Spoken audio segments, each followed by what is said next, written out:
Welcome to a Loud and Lifted Quick Lift, where we take a full episode and boil it down to the key takeaways and action steps you can actually use. Today, we're breaking down our conversation with Dr. Andrea Mata, and this one is for managers, leaders, parents of Gen Zs, and Gen Zers themselves. Because let's be honest, this topic is everywhere right now. People are frustrated with Gen Z in the workplace. They're questioning their work ethic, the communication, professionalism, and resilience. But Andrea brought a much more useful perspective to the conversation. Her point was not that Gen Z is broken, it's that many of them are under-equipped. And that shift matters because if they're under-equipped, then the conversation is no longer just about blame. It becomes about responsibility. What do leaders need to do differently? What do parents need to do differently? And what does Gen Z need to understand if they want to succeed? So for this quick lift, we're pulling out 5 takeaways from the episode, 3 for managers, 1 for parents, and 1 for Gen Z. And with each one, there's an action item because insight without action is just more content. Takeaway number 1 for managers: stop labeling Gen Z and start identifying the actual skill gap. This was one of the biggest mindset shifts in the whole episode. It's really easy to look at a younger employee and call them entitled, lazy, distracted, soft, or even difficult. And sure, sometimes these behaviors are frustrating. Andrea did not pretend otherwise, but her point was that when leaders stop at the label, they miss the real issue. A lot of these employees are not impossible, they're underprepared. And that is a big difference. Because if someone is underprepared, then the question becomes, what are they missing? Do they understand what professionalism looks like? Do they struggle with direct communication? Have they ever been taught how to take initiative? Do they know how to handle feedback without getting defensive? Those are coachable things. And I think this matters because too many leaders are personalizing behaviors that are often about lack of development. This does not mean we excuse poor performance, to be clear. It means we lead more effectively. If we want better outcomes, we need to get more precise. Andrea made the point that with the right development, these employees can become great employees, but we cannot get there if all we do is complain about the generation. Look, I know it's hard. The action item here, though, think about one Gen Z employee who's been frustrating you. Write down the labels you've been using in your head or out loud. Maybe you've been thinking that they're lazy, entitled, immature, unreliable, but then rewrite it as a skill gap. For example, not lazy, but doesn't take initiative without direction. Not immature, but struggles to regulate emotions when getting feedback. Or how about not unprofessional, but doesn't understand workplace norms? That one exercise will immediately make your response more useful. Takeaway number 2 for managers: you can keep the bar high, but you have to make the expectations clear. Andrea said it perfectly: high expectations with high support. That line is really the heart of the episode because I think a lot of leaders are stuck in 1 or 2 bad approaches. On one side, they get frustrated and they say, they should just know how to do this. This is common sense. Or on the other side, they lower the standard because they don't want to seem harsh or because they assume this generation just needs different treatment. Turns out neither one of those options work. Andrea's point was not lower the bar, it was support more. And where this gets real is how vague managers can be. We say things like, be professional, take ownership, communicate better, have a better attitude. That sounds fine, but it's actually not very helpful, especially for employees early in their career. If someone has never had strong workplace modeling, these phrases don't mean much. Clearer leadership sounds like respond to a message within 24 hours. Come to the meeting prepared with updates and questions. If you're going to miss a deadline, tell me before it becomes a problem. Don't wear leggings to work. Okay, just threw that one in there for fun. But this is what people can actually respond to. Andrea also talked about how the old style of waiting for annual reviews is not effective here. These employees need shorter loops, faster feedback, more frequent in-the-moment correction. It's real-time coaching. And honestly, that's not a bad thing for anyone. A lot of us would benefit from that. Action item: pick one expectation you have that is currently too vague and rewrite it into 3 specific behaviors. Then communicate that clearly to the employee this week. If people are missing the mark, ask yourself, did I actually define the mark very, very clearly? Takeaway number 3 for managers: if you're burning through your talent, this is not just their problem, it may be your leadership system. This was another strong point Andrea made, and I love she grounded it in business reality. There is a lot of noise right now about Gen Z getting fired quickly, but her point was that constant turnover is expensive. Rehiring is expensive, retraining is expensive, losing momentum, expensive.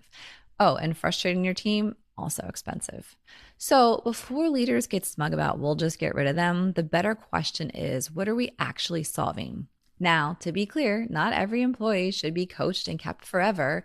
Some people just aren't a fit. They don't want to improve, or they're just simply not going to make it. But I think Andrea's challenge was fair. A lot of organizations are not even really trying to develop people before moving on. And if the same issues keep showing up with hire after hire, then it may be more than just a hiring issue alone. There may be a management issue or an onboarding issue or even clarity. She made the case that coaching is often a much better investment than just writing people off. If you can help someone understand expectations, adapt their behavior, and strengthen self awareness, you may save yourself a lot of pain and cost in the long run. This requires more maturity from leaders. It's easier to complain, it's harder to coach, but coaching is usually where the real payoff is. Action item: take one struggling employee and do a quick reset before you write them off. Ask, have we onboarded them well? Have we clearly explained expectations? Have we given specific feedback? Have we told them what better actually looks like? And then have we followed up? If the answer is no to most of that, you likely need a coaching conversation before a replacement plan. And as Andrea said, you may need outside help. So seek that if so. There's people who are very experienced in this. Our next takeaway is for the parents. Support without standards is setting kids up for a rough landing. This part of the conversation was so interesting and, of course, hit home for me because it pulled the workplace issue back to the home. Andrea talked about how a lot of parents today were raised in environments that felt much harsher. You know, the Gen X parents, very rigid, very authoritative, more shame, more fear, less emotional connection. So naturally, many parents overcorrected. They wanted to be more emotionally aware, more validating, and more supportive. And that part's good.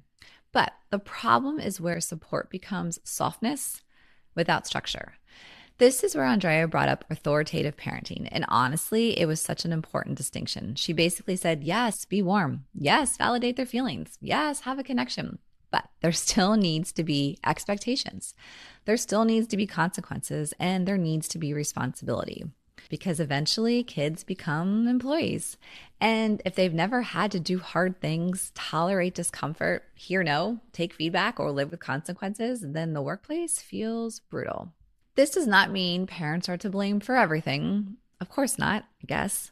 But it does mean that habits we build at home matter. Accountability starts long before someone gets their first boss. I feel like this takeaway is especially relevant because so many parents want to protect their kids from struggle. I get it. But overprotecting can quietly undermine confidence and capability. If a younger person has never had to recover, push through, or own something, they do not build resilience. And resilience is a big part of what this conversation is really about. Action item for the parents: pick one area at home where you may have been too loose because you felt it was easier in the moment. Maybe it's chores, curfew, attitude, screen time, follow through, or just basic responsibility.